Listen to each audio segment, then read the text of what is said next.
Okay, I think we're on. I'll change my little grid. Hi. Um, Paul Cohen here with Rachel Zinman from South Africa. Just a little introduction. I'm just setting up these Zoom in touch podcasts just to call upon friends and people that I know around the world who are really experienced, have a lot of experience with working with people, supporting people through some of the difficult challenges that they have in their lives. And, you know, we're in this boat together, 8 billion people, and there's a lot of support that I think we can offer. Rachel's been teaching yoga since 82 or something. I mean, you go back a long way. We have mutual friend, by the way, Rachel's mum, Mary, Naughty Mary, I call her, but I won't go into the stories of that. But also Rachel is author of Yoga and Diabetes, and so she's going to talk a little bit about that and how we can, if you have got diabetes, how you can support yourself. And I'm sure the information that Rachel's going to give us will be things that we can all do, not just if you have diabetes. So Rachel, do you want to give yourself a little intro?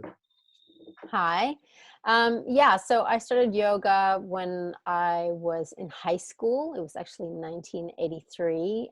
It was a gym class. Yes. And from there, I got more and more involved and interested in yoga. And alongside my career as a dancer, I had yoga sort of there. And then eventually, yoga became sort of my main gig. And then when I was 42, I was diagnosed with diabetes. And I thought it was type 2 diabetes because it was very slow and it didn't have any signs of being an autoimmune condition. But actually, 6 years later, in 2014, I got the diagnosis that was actually type 1. And at that point, I became insulin dependent. Yeah. And I think going through that very slow journey of not really knowing what my diagnosis was and really feeling like how can I use yoga to support me in my journey, I came up with a deep understanding of not only the system of yoga, but the system of Ayurveda. And Ayurveda is the science of health and healing. And Ayurveda has actually been treating diabetes for over 4,000 years. So, and the basis of Ayurveda is it's not about herbs and medicine so much. It's more about your holistic approach to life. So I got very inspired by some of these principles of Ayurveda and have used them ever since. And in fact, now that we are in this situation with COVID-19 and we are in, possibly most of us are in lockdown, we're stuck in our homes, or we are, dealing with the crisis in different ways. I feel that Ayurveda is just even more potent tool to support us on this journey. So I really wanted to share today, not just so much it is about, living with diabetes and what we can do to support ourselves during this really intense time. But ultimately, it's about working with the nervous system and working with stress and how we can reduce stress based on these principles of Ayurveda. Yeah, nice. Yeah, it's all about reducing stress, isn't it? I went onto your webpage. And you were talking about you just slowing down a bit more and going a bit more internal, which is the way that I feel too, that it's kind of, I don't feel so much out there and expansive, although I'm still doing stuff and being really engaged, but there seems just a different energy that's drawing us inwards. That's my feeling, for me anyway. I'm sure there's lots of energies happening around the world too. Yeah, I think the bottom line in this situation is it's completely out of our control. And I don't think any of us necessarily feel comfortable with that. Yeah. But what we do have control over is how we respond to the situation. And that is I believe that's the basis of everything, really. Like, circumstances come towards us in our Yeah. lives. We think Yeah. we've got some modicum of control, but we actually don't. And So it doesn't matter. response Yeah. is Even our before this, tool. we didn't. Even before this, we No, didn't. And now we really know we don't. yeah, Yeah. yeah. And I wanted to share my, every year I kind of have a, I guess like a core phrase or core word that I start the year with. Yes. And this year, it's not up to me. Yeah. That was how the year started. Like, it's not up to me. And then Yes. all these events have unrolled to confirm that it's totally not up to me. Yes. And so, I've really been relying on these Ayurvedic principles Yeah. daily to, just stay grounded and focused, positive, trusting. Yeah. Obviously, like everybody, I've got anxiety that comes up, but I also feel like I have the tools to meet that anxiety rather than feeling overwhelmed by it. Yes. The thing is that you've been using those tools. I've been using them a long time. We know they're hard work. We know it takes it takes weeks and months and years to just feel those kind of things that you're talking about and working in those ways. But there's a lot of people out there who will be maybe quite new to this and just kind of wondering what to do over the next 4 to 8 weeks. So can you kind of simplify some way that you can share all this wonderful stuff that you do? Yes, I'd love to simplify it. I think the first thing that I want to talk about is that Ayurveda looks at constitution, and Yes. that it says there are 3 different kinds of constitutional types. So there's a type which has more earth and water in their system, so they're more sedentary. Yes. They are actually more patient, more kind, more loving as well. Yes. And they're really good at follow through and sort of getting things done over an extended period of time. We call that the kapha constitution. Yes. Then we have the fiery constitution, the pitta constitution, which is all about action and strength and mobility and Yes. working hard and discipline and being committed and being focused. Yes. And that's called the pitta, the fire. And Yes.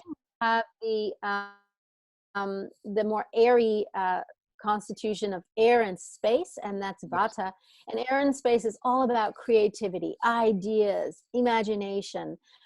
They also deal a lot with the nervous system because they're so sensitive to everything that they get stressed more easily. So Yes. the first thing I wanted to say is, just in listening to me talk about those different constitutions, which one do you relate to most? Yes. So if you relate more to the, I'm patient, I can handle this, Yes. I'm kind of used to hanging around and, not doing too much, I thrive in that sort of environment, well, then you know that you're kapha. Yes. If you're more of the action person, the Yes. disciplined person, Yes. the routine person, you're more pitta. And Yeah. if you're more creative and inspired and sensitive, then you're vata. Yes. And so then how we deal with stress and how we approach this situation really depends on our constitution. You can't go against your constitution to try and meet this crisis. No. So, I'd love to just go into like how each dosha can deal specifically with this. Yeah. Just like in a nutshell. Does that sound good? Yeah, we'll do it so it's clear for us. It can be in 2 nutshells or even 3. That's fine. Okay. All right. So if you're more sensitive, if you are more creative and inspired, the idea would be that you really take time to get very tactile with yourself. So some people have talked about, doing really like lengthy hand and foot massages every day. Yes. With, you can use olive oil, you can use almond oil. You don't have to get, especially because we're washing our hands a lot. Yes. Massaging your hands and massaging your feet and just touching yourself, especially if you're by yourself. Yes. And that's going to really stimulate the lymph, stimulate the support, the nervous system, calm the nervous system. So Yes. that's the first thing you can do. And Yeah. the other thing is get creative, like actually take this time to use that ability to be creative in your life And do those things that you've been wanting to do and you haven't had time. Let ideas just flow in. And obviously, I'll talk a little bit later about how everybody can do a very simple practice with meditation, and everyone can do a simple movement practice. But just in terms of approach and attitude, creativity and touch are two very powerful support mechanisms for people who are dealing with a lot of air and space in their system, a lot of vata. Now, someone who is more fiery, more pitta, obviously routine is excellent because you do that so well. So having your whole day routined is really, really amazing. So as someone who's very pitta, that's what my day is like. Every part of the day is organized. Lunches at this time, breakfast is at that time, practice at this time, gardening at that time. Like it's all like organized like that. So I just know that the rhythm of my day, I'm not going to be bored. I'm not going to be wondering what to do. But one of the emotional attitudes that's super, super important for pittas is to work with gratitude. Because gratitude is calming, cooling, and soothing. So thinking about the things every day, even if it's the smallest thing that you're grateful for. And, starting a gratitude diary. The other thing is singing, chanting, singing, doing karaoke's, whatever it is. Dancing on the beach. Dancing on the beach, whatever, just to get the rhythmic system going, and that's all about surrender and letting go and letting the emotions flow through you through movement and song and all of that. So those things are really, the water element is really important for the fire. And the water element is all about movement and freedom and flow. And it's not so much about discipline, because discipline can be a double-edged sword. We can be too disciplined. We can wash our hands too many times. We can be too freaked out and close off and constrict. And that's what fiery types can tend to do, to try and keep control. So that gratitude and that movement and that softness and that play and staying cool and calm are really, really important. And then lastly, the kapha types, their tendency is to just chill. And they actually need the movement, right? So they are the ones who should be doing the online fitness classes, the yoga classes, whatever you can get to. If you do 2 a day, 3 a day, it doesn't matter. There's lots of things going around right now that are free, people are offering, just out of the beautiful kindness of their heart. And people aren't thinking about, people are freaking out, obviously, about how are we going to make money. But initially, people are just offering, because we all feel so overwhelmed by this. Absolutely. So kaphas really need to take advantage of that and get their circulation happening, get everything moving. Now, if you live with diabetes and you're more like a vata type, so say you tend to have nervous system issues alongside your diabetes, or you have really erratic blood sugars, like, you can't control them, then again, calming, resting, relaxing, finding ways to self-soothe are really, really important because the stress exacerbates that and makes those blood sugars even more erratic, really understanding your type 1, really understanding, what your doses are, what your ratios are. You can really take time in this time to, get into a little bit of a routine, because vatas thrive in routine. And see how your blood sugars are working. And that's kind of personally what I'm doing, because I'm more of a vata pitta type, or pitta vata type. I have both in me. And I'm using this time to really nail my routine so that I can get my blood sugars under control. If you're more fiery, you might be experiencing so same thing, just really taking this time to use the power that you have to control the factors. You kind of know what food you've got in the fridge, what you've got in the freezer, how it's all organized, to really try and, nail some of those things that you've been too busy to nail in terms of your management, because the management is so important. And it's also a great time for pitta types to, maybe look at diet and organizing their diet, because often when you're out there in the world and you're really busy, you might not always have the time to get organized with food. And that, for people who live with type 2, really having that support, Yes. or that time to work a little bit more on the diet. And that's the same for kapha types who live with type 2. Yes. This is a really good time to focus on diet and exercise, Yeah. and maybe get some of those routines. And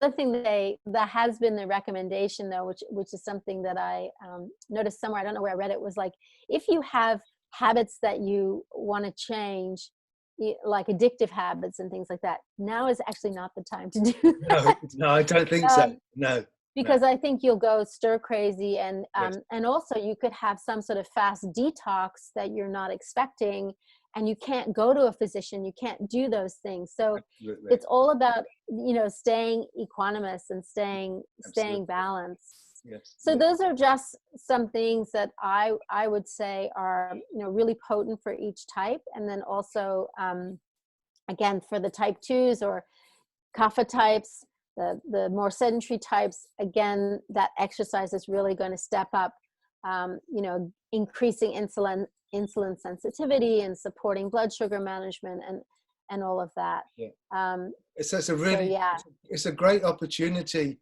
in many ways for people, because we're having a 4-week holiday or an 8-week holiday, and I know it's not really a holiday, and I know that it's pretty crazy what's going on in the world.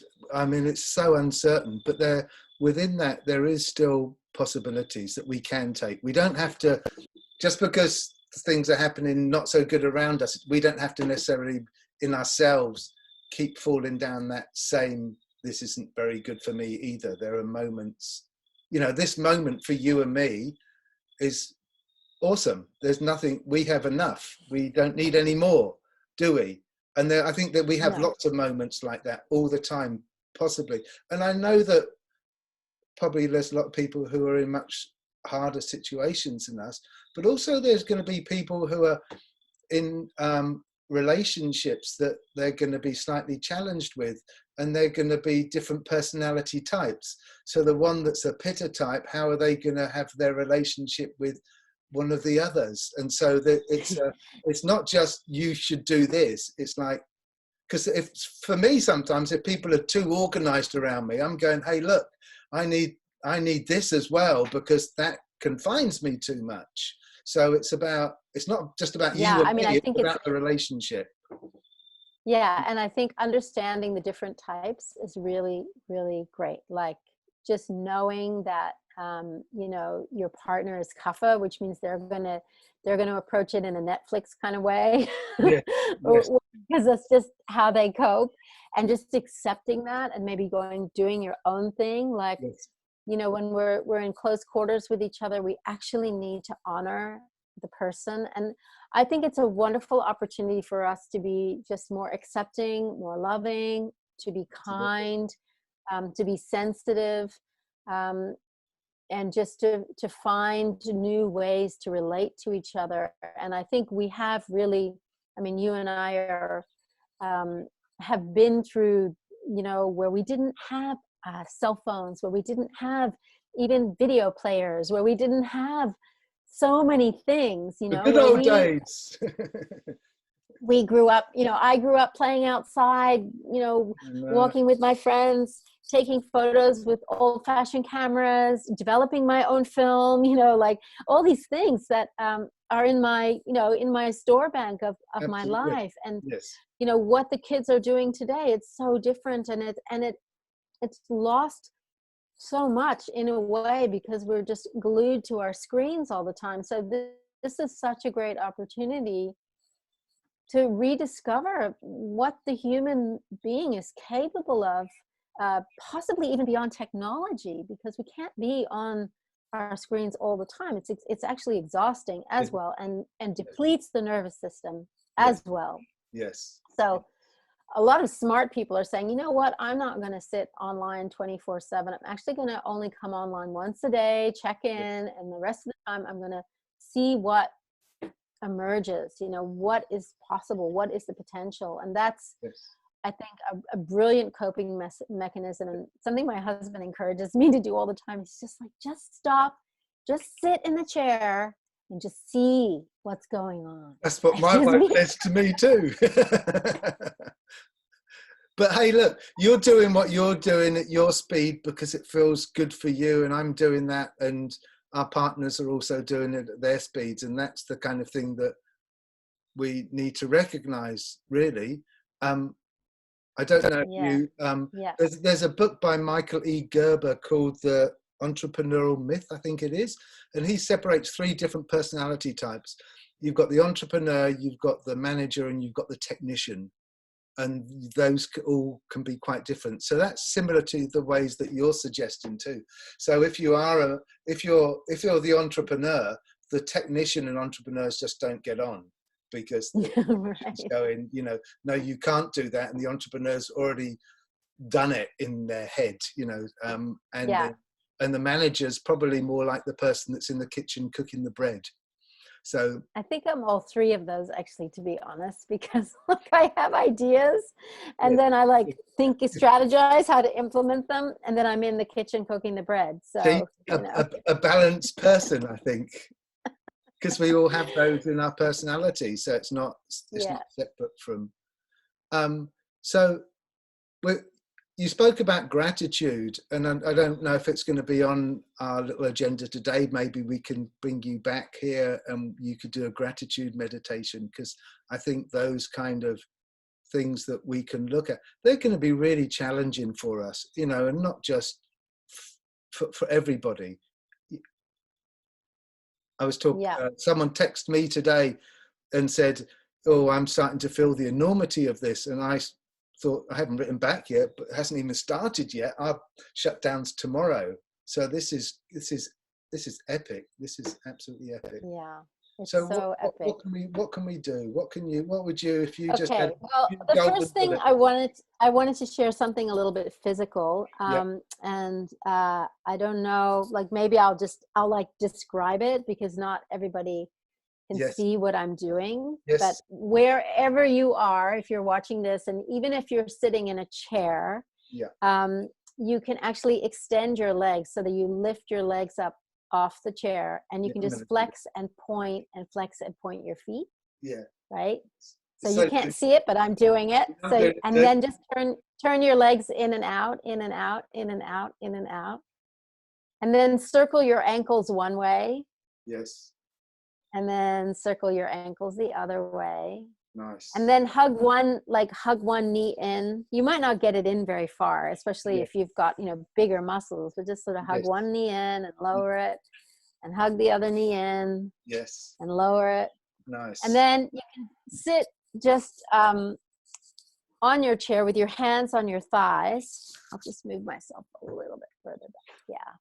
So you can see me exactly. But anyway, have your hands on your thighs, and then round your upper spine, and then open your chest and draw your elbows back, and round your upper spine and open your chest and draw your elbows back. And just do that a few times. Just let your head release and open, and let your head release down, and then open your chest, and then just shake your hands and take them out to the side and take them up, and then take them back down, and then just wiggle everything. Let your head go, just let everything wiggle. Yeah, nice. And then and then just close your eyes. And just straight away, just notice where the energy goes in your body. It might go to your fingers, might go to your toes, but you'll feel some sense of circulation. Yeah, nice. And then the thing that I've been doing, which has really been helping me, it's kind of the most potent tool that I've got, and I got it from a friend of mine. She teaches somatic experiencing, and I've kind of adapted it, but I love it, is that you just, you know, close your eyes and go to a place in your body where you don't feel any tension at all. Nice. So it could be your nose. I like that. Could be your big toe, Okay, where could is be it? your elbow. Yeah. And you just close your eyes and you just, for those who are listening to this or watching it or joining us, just find a place in your body where there's no sensation at all. And then when you're in that place, when you're feeling your big toe or your elbow or your nose or whatever, notice what's happening with your breath. And then if you get a little carried away with your breath, go back to that area where there's nothing happening, there's no sensation. It's like a neutral place in your body. And then again, notice what's happening with your breath. And do that relaxed and neutral place in your body.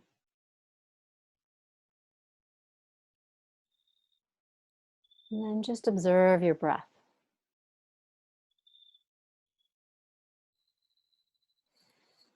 And eventually you'll find that just by doing this a few times that your body just starts to regulate.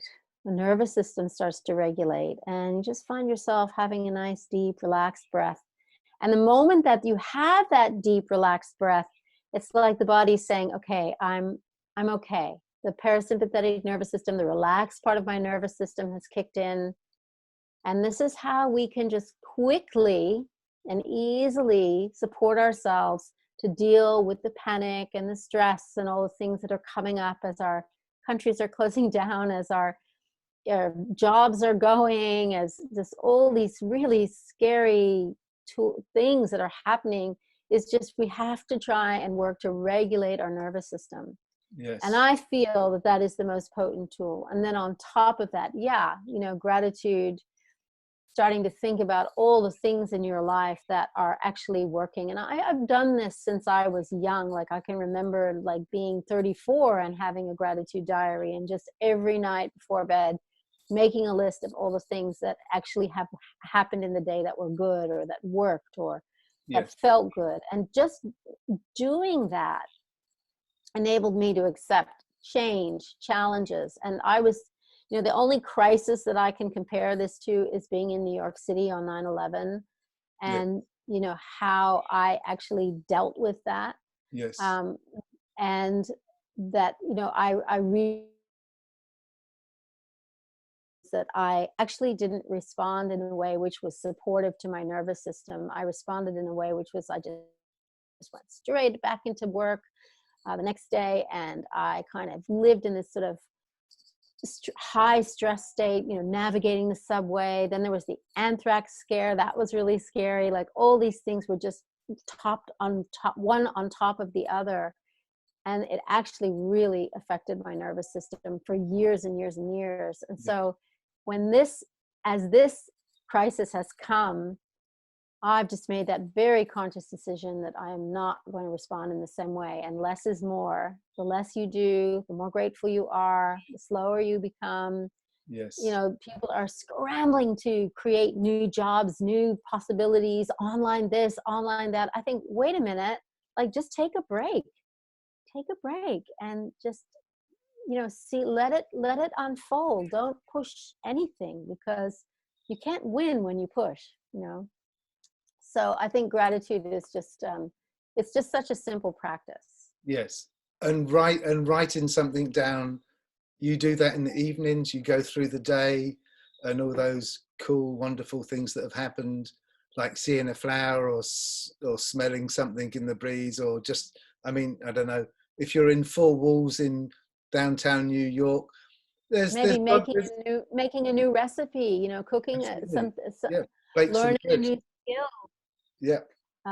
Taking an online painting class, or playing a game with your kids that you never have time to play, do a puzzle.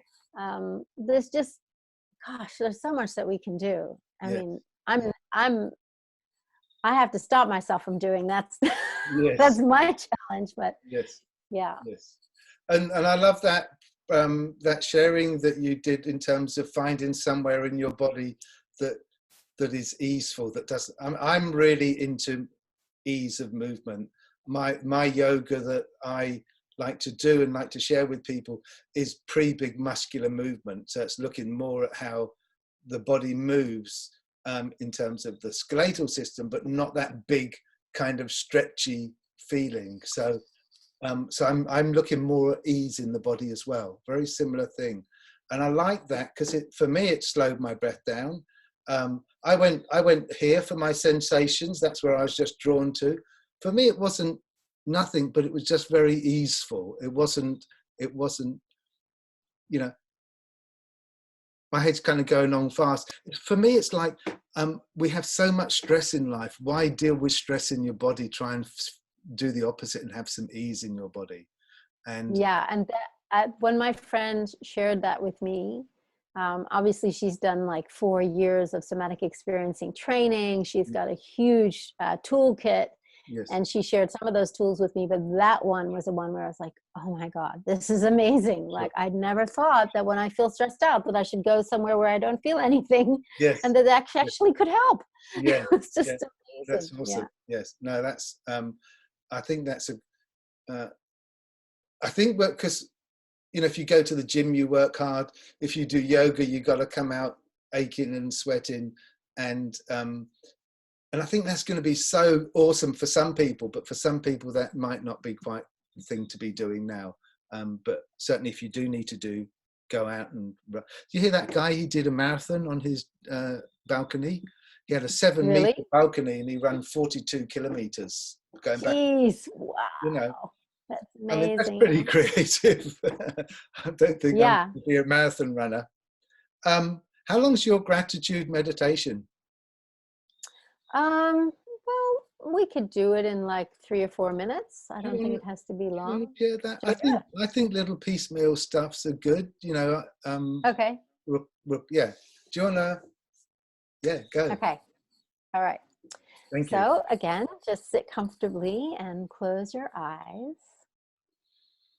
And start by just simply observing your breath, noticing the inhalation, noticing the exhalation, and also just noticing where your hands are resting. Are they resting on each other? Are they resting on your thighs? And just take a moment to feel the sensations around the center of your heart.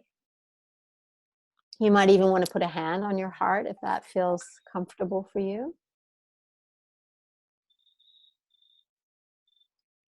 And just think of one thing right now that you feel absolutely grateful for. Absolutely grateful. Like just whatever comes to mind. Could be your partner, could be your surroundings, your situation. Could be family, could be as vast as the whole life that you've had, or it could just be the fact that you can sit here right now with your hand on your heart.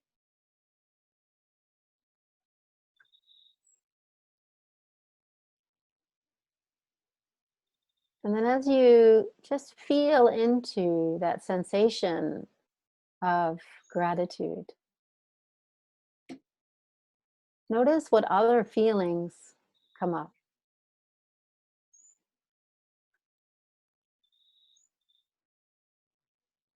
Notice any emotions that arise.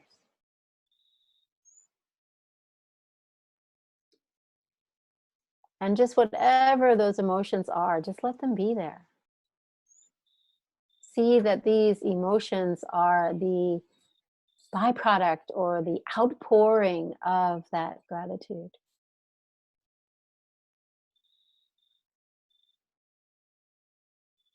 And then let yourself begin to stack that gratitude by allowing another thought around what you feel grateful for. It could be something related to the initial thought, or it could be completely different. Something just that naturally arises.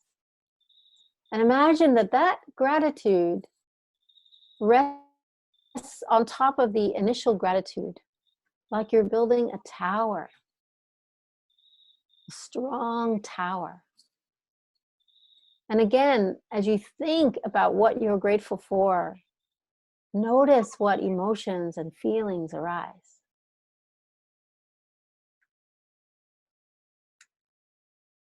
And then let's bring another moment of gratitude to stack on top of the one you've already placed there.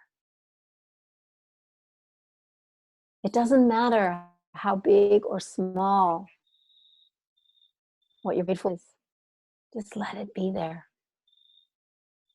And imagine that you are building a tower, but it's also a growing flower that just keeps opening and opening into your heart. And again, noticing whatever arises, not trying to label it or judge it or change it, just let it arise. And you can either just keep going with this exercise, stacking one on top of the other, on top of the other. Or if that feels like enough right now, just imagine this flower of gratitude just becoming larger and larger and larger in the center of your heart. Until it doesn't just flow out from you, but it expands beyond you and touches everyone and everything. Noticing how that gratitude envelops the whole world and that it's yours to share. And just rest there for a few moments, allowing gratitude without even needing to know what it is, or what it looks like, or even how it affects you. Just that vibration of pure gratitude.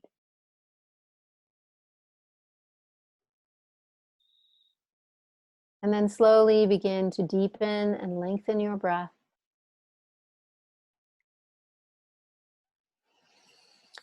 Maybe noticing the belly rising and falling.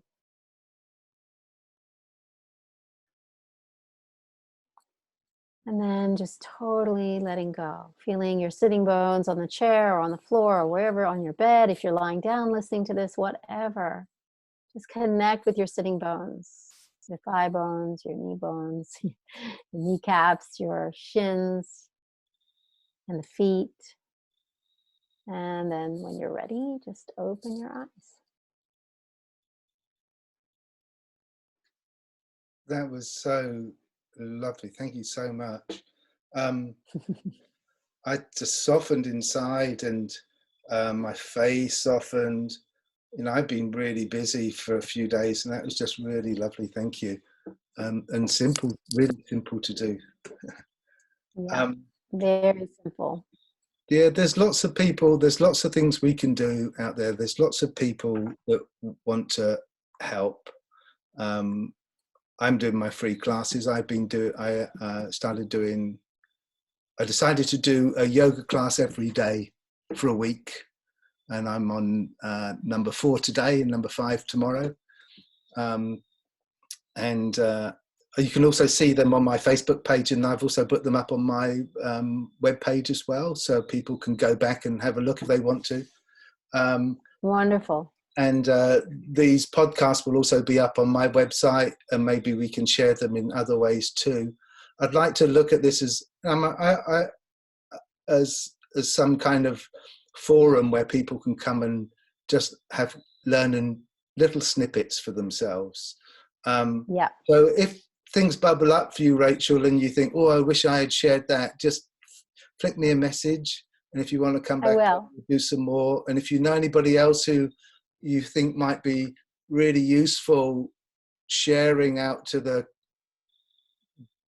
big community out there, because I think there's this possibility that, you know, I was thinking about it, you know, when Tibet was taken over by the Chinese, and then Tibetan Buddhism started to go all around the world, and it was because of them being exiled. And I'm kind of thinking, well, there's so many cool things happening here. It's a bit like an exile, isn't it? And it's a bit like there's so Yeah. many opportunities now for people to communicate things that they know have really worked and supported people on that body, mind, spirit level. And Yeah. appreciate your contribution. Thank you so much. We're Thank you. sign off, but you and I can still talk for a little bit longer. Okay. That's so cool. Thank you very much. Thank you. Thanks for having me. Thank you.